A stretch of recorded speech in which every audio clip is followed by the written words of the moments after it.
দীর্ঘ এক মাস সিয়াম সাধনার পর মুসলিম উম্মাহর সবচেয়ে বড় ধর্মীয় উৎসব পবিত্র ঈদ উল ফিতরের উৎসবের আনন্দে ভাসছে রাজধানী সহ পুরো দেশ।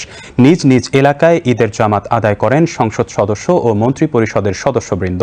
বাংলাদেশ জাতীয় সংসদের চিফ হুইপ মোহাম্মদ নুরুল ইসলাম বরগুনার পাথরঘাটা সদর জামে মসজিদে নিজ নির্বাচনী এলাকার জনগণের সাথে ঈদ উল ফিতরের নামাজ আদায় করেন।